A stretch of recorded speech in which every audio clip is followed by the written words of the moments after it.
이 말씀을 듣는 하나님 나라의 귀한 성도 여러분 가운데 하나님께서 부어주시는 은혜와 평강이 충만하게 임하시기를 주 예수 그리스도의 이름으로 축복합니다. 아멘. 오늘 말씀 보겠습니다. 오늘 말씀은 로마서 7장 말씀입니다. 로마서 7장 1절부터 말씀 보도록 하겠습니다. 7장 1절에 이렇게 말합니다. 형제들아 내가 법 아는 자들에게 말하노니, 여기 법은 율법을 아는 자들을 말하고 또 특별히 유대인들을 많이 포함하고 있습니다. 너희는 그 율법이 사람이 살 동안에만 그를 주관하는 줄 알지 못하느냐, 이렇게 말하고 있습니다. 그래서 사람이 살 동안만이라고 하는 것은 한정된 기간 동안만이라는 것이고, 율법에 그러한 제한성이 있음을, 그 유효기간이 제한성이 있음을 말하고 있습니다. 그 율법을 완성시키시는 이는 예수 그리스도시요 새 언약이다 라고 하는 것을 의미합니다. 4절에 그러므로 내 형제들아 너희도 그리스도의 몸으로 말미암아 율법에 대하여 죽임을 당하였다, 이렇게 말하고 있습니다. 여기서 율법에 대하여 죽임을 당하였다 라고 하는 것은, 율법은 죄를 알게 하고 그 죄를 알음을 통해서 우리가 죽을 수밖에 없는 존재라고 하는 것을 알게 합니다. 하지만 이제는 그 율법의 다스림과 율법의 영향력 가운데 있지 아니하게 되고 그리스도를 통하여 새로운 삶을 살아가게 된다라고 하는 것입니다. 그 새로운 삶은 곧 죽은 자 가운데서 살아나게 하신 이에게 가서 우리가 하나님을 위하여 열매를 맺게 하려 함이라 라고 말하고 있습니다. 예수께서 우리를 위해서 부활하셨던, 또 하나님께서 예수 그리스도를 죽음 가운데 다시 부활케 하셨던 그 목적이 나오고 있습니다. 하나님에게 가서 하나님 품 안에서 우리는 하나님을 위하여 열매를 맺게 하려고 하나님께서 우리 예수를 부활시켜 주시고 우리를 구원하셨다라고 하는 것입니다. 그래서 이제 6장 가운데서도 계속해서 나오는 게 무엇입니까? 열매를 맺는다라고 하는 것입니다. 죄의 열매를 맺을 것인가? 아니면 하나님의 은혜의 열매를 맺을 것인가? 라고 하는 것을 이야기했듯이 이 7장 가운데서도 열매를 맺게 하려고 하는 하나님의 그러한 목적을 분명하게 나타납니다. 다만 하나님을 위하여 열매를 맺을 것인가? 아니면 세상과 죄를 위하여 열매를 맺을 것인가? 그 차이가 있음을 말해주고 있습니다.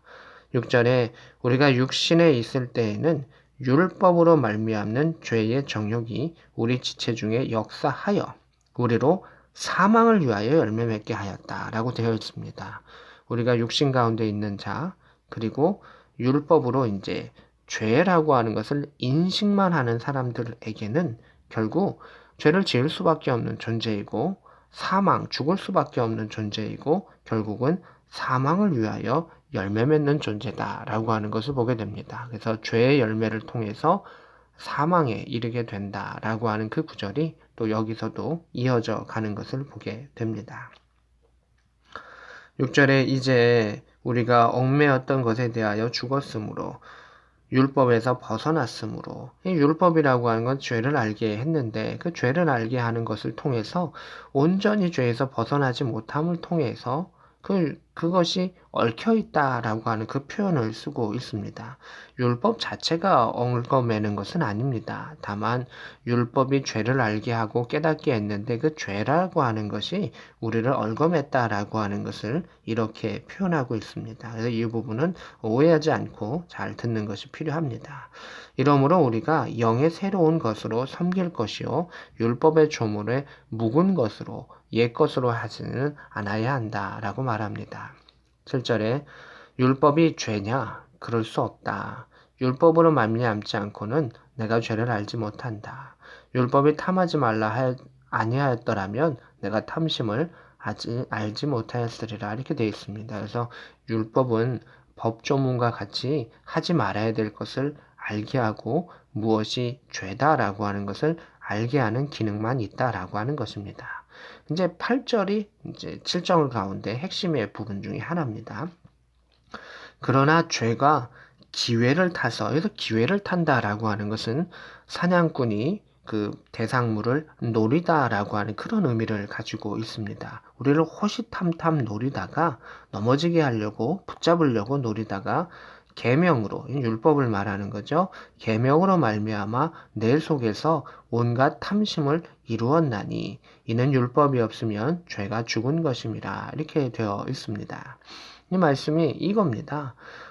율법은 죄를 알게 하는데 죄가 이제 율법 가운데 우리를 이게 죄구나, 연약함이구나 라는 것을 아는 상태에서 호시탐탐 노리고 있다가 그 죄라고 하는 것 속에 그 죄책감을 더 느끼게 하고 그 죄의 맛을 느끼게 하면서 사람들을 넘어지게 한다는 겁니다.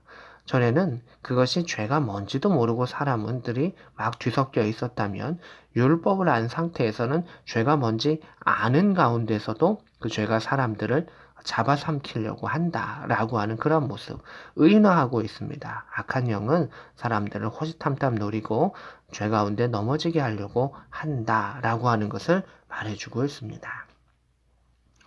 11절에 여기서도 똑같은 말을 하고 있죠. 죄가 기회를 타서 계명으로 말미암아 나를 속이고 그것으로 나를 죽였느니라.